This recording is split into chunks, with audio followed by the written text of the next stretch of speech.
সকালে ঘুম থেকে ওঠার পরে বুঝতে পারলেন মুখটা একপাশে ভার ভার মনে হচ্ছে। আয়নার সামনে গিয়ে দেখলেন মুখটা একপাশে বেঁকে গেছে, চোখটা বন্ধ করতে সমস্যা হচ্ছে। হতে পারে দর্শক এটি বেলস পালসি জনিত মুখ বাঁকা রোগ। আজকের ভিডিওতে আমরা জানবো বেলস পালসি কি, বেলস পালসি কেন হয়, বেলস পালসি হলে আমরা কিভাবে বুঝবো, স্ট্রোক জনিত প্যারালাইসিস ও বেলস পালসি এর মধ্যে বেসিক পার্থক্য, বেলস পালসি আধুনিক চিকিৎসা কি, বেলস পালসি ঠিক হতে আনুমানিক কতদিন সময় লাগে এবং গুরুত্বপূর্ণ শেষ অংশে থাকবে বেলস পালসি হলে আপনারা বাসায় কিভাবে এক্সারসাইজ করবেন এবং কোন কোন বিষয়গুলো অবশ্যই আপনাকে মেনে চলতে হবে। সুপ্রিয় দর্শক, আসসালামু আলাইকুম। আমি আবু সাইম মানিক, ফিজিওথেরাপি চিকিৎসক, পেনকিউরের পক্ষ থেকে আপনাদের সবাইকে স্বাগতম জানাচ্ছি। প্রথমে আমরা জেনে নিই আসলে বেলস পালসিটা কি।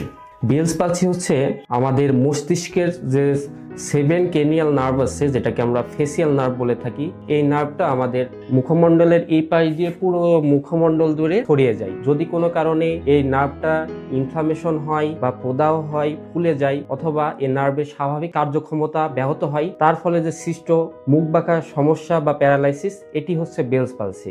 গবেষণায় দেখা গেছে বিশ্বের প্রতি 1 লাখ মানুষের মধ্যে প্রায় 10 থেকে 40 জন বেলস পালসি রোগে আক্রান্ত হয়ে থাকেন। বাংলাদেশের কিছু গবেষণাপত্রে এর আনুমানিক সংখ্যা প্রতি লাখে 20 জন। কিভাবে বুঝবেন যে একজন ব্যক্তির বেলস পালসি হয়েছে বা মুখ বাঁকা রোগ হয়েছে? আমরা অনেকেই বেলস পালসিকে স্ট্রোক জনিত প্যারালাইসিস বলে ভুল করে থাকি ও আতঙ্কিত হয়ে পড়ি, কিন্তু আসলে দুইটি সম্পূর্ণ আলাদা দুইটি বিষয়। বেলস পালসির ক্ষেত্রে আপনার যে সমস্যাটা থাকবে সেটি হচ্ছে মুখটা একপাশে ঝুলে যাবে, হাসতে গেলে মুখটা একপাশে বেঁকে যাবে, চোখ বন্ধ করতে সমস্যা হবে, চোখ দিয়ে পানি পড়তে পারে, ভুরু কোঁচকাতে, কপাল ভাঁজ করতে সমস্যা হতে পারে। বেলস পালসির ক্ষেত্রে শুধু আমাদের মুখের এই সমস্যাগুলোই সাধারণত হয়ে থাকে, কিন্তু স্ট্রোক জনিত প্যারালাইসিস হলে এই মুখের সমস্যাগুলোর সাথে সাথে আমাদের অবশ্যই হাত অথবা পায়ের যে কোনো অংশে দুর্বলতা তথা প্যারালাইসিস সমস্যা দেখা দিবে। এখন প্রশ্ন আসতে পারে, বেলস পালসি তাহলে কি কারণে হয়?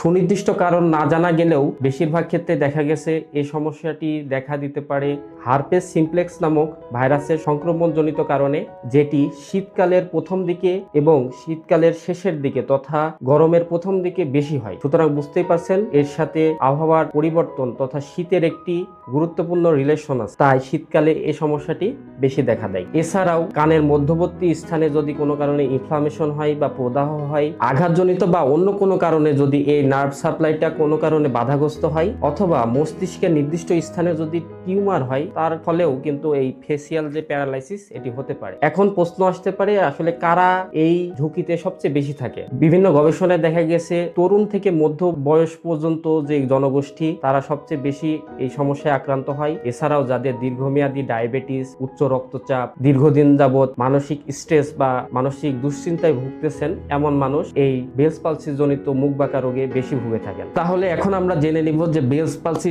হলে এর চিকিৎসাটা আসলে কি। এই চিকিৎসাকে আমরা সাধারণত 3টা অংশে ভাগ করতে পারি। একটি হচ্ছে মেডিকেশন, 2 হচ্ছে ফিজিওথেরাপি, 3 হচ্ছে লাইফস্টাইল মডিফিকেশন। মেডিকেশনের ভিতরে আপনার ডক্টর বা চিকিৎসক আপনাকে যেই কারণে আপনার প্রবলেমটি হচ্ছে তা আইডেন্টিফাই করে সেই অনুযায়ী মেডিকেশন দিয়ে থাকবেন। বিশেষ করে আপনার যদি ভাইরাস জনিত সংক্রমণের জন্য এটি হয় তাহলে অ্যান্টিভাইরাল ড্রাগ তিনি সাজেস্ট করবেন। সাধারণ ফ্লু এর জন্য হয় তাহলে কর্টিকোস্টেরয়েড জাতীয় ঔষধ সাময়িক সময়ের জন্য সাজেস্ট করে থাকবেন। এছাড়াও চোখের সমস্যার সমাধানের জন্য আইডপ তারা সাজেশন দিয়ে থাকে। দ্বিতীয় যে চিকিৎসায় পদ্ধতিটি সেটি হচ্ছে ফিজিওথেরাপি। ফিজিওথেরাপি বেলস পালসি চিকিৎসার একটি গুরুত্বপূর্ণ অংশ।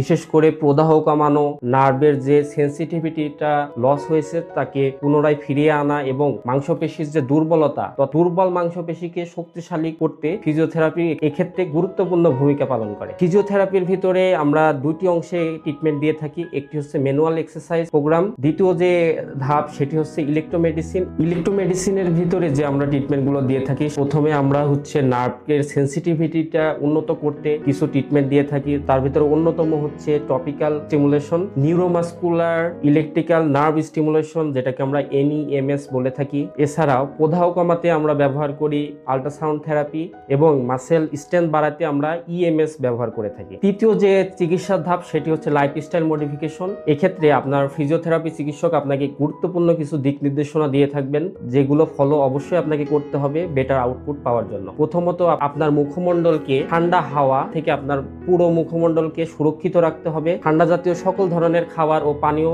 পান করা থেকে সম্পূর্ণরূপে বিরত থাকতে হবে। যাদের চোখের পাতা বন্ধ করতে প্রবলেম হচ্ছে, ঘুমানোর সময় অবশ্যই টেপ ব্যান্ডেজ ইউজ করে চোখটা বন্ধ রাখতে হবে এবং বাইরে বের হলে অবশ্যই সাময়িক সময়ের জন্য সানগ্লাস ব্যবহার করতে হবে। এছাড়াও আমরা যে পরামর্শ দিয়ে থাকি সেটা হচ্ছে এফেক্টেড সাইড দিয়ে যথাসম্ভব অ্যাক্টিভিটি করা, তথা আপনি যখন কোনো খাবার চিবাবেন তখন এই এফেক্টেড সাইডটা ব্যবহার করার চেষ্টা করা এবং চুইংগাম বা বাবল গাম জাতীয় যে ইয়েগুলো আছে এগুলো দ্বারা আমরা চুইমিং করতে পারি। তারপরে আপনার ফিজিওথেরাপি চিকিৎসকের পরামর্শে যে হোম এক্সারসাইজ প্রোগ্রামগুলো আছে এগুলো অবশ্যই যথাযথভাবে রেগুলারলি মেনটেন করে করতে হবে।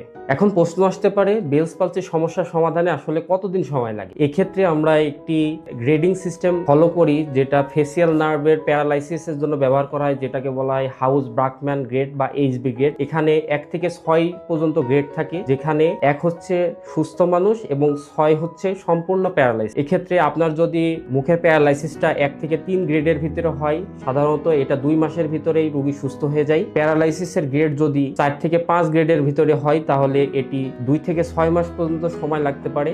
আর যদি 7ম গ্রেড তথা সম্পূর্ণরূপে প্যারালাইসিস হয়ে যায় তাহলে এটি আরো অধিক বেশি সময় লাগে এবং কোনো কোনো ক্ষেত্রে কিছু কিছু সমস্যা চিকিৎসার পরেও থেকে যেতে পারে। প্রিয় দর্শক, ভিডিওর এই অংশে আমি আপনাদেরকে বেলস পালসি জনিত মুখ বাঁকা রোগের কিছু হোম এক্সারসাইজ দেখিয়ে দিচ্ছি।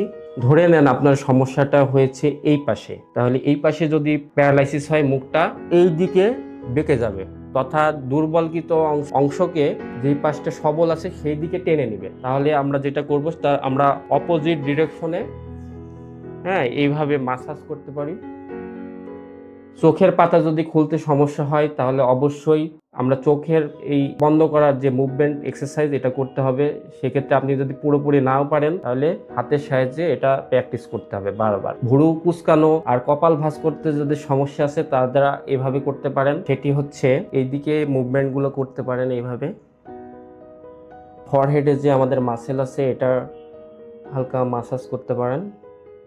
মুখের যে অংশ দিয়ে পানি বের হয়ে যাচ্ছে সেটাকে এইভাবে ধরে মুখ ফুলানো এই এক্সারসাইজটি করতে পারেন।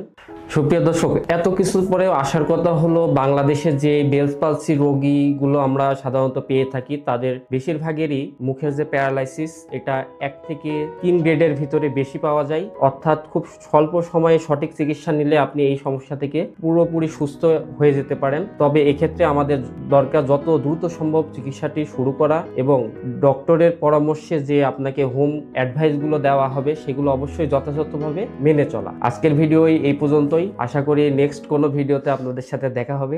আসসালামু আলাইকুম।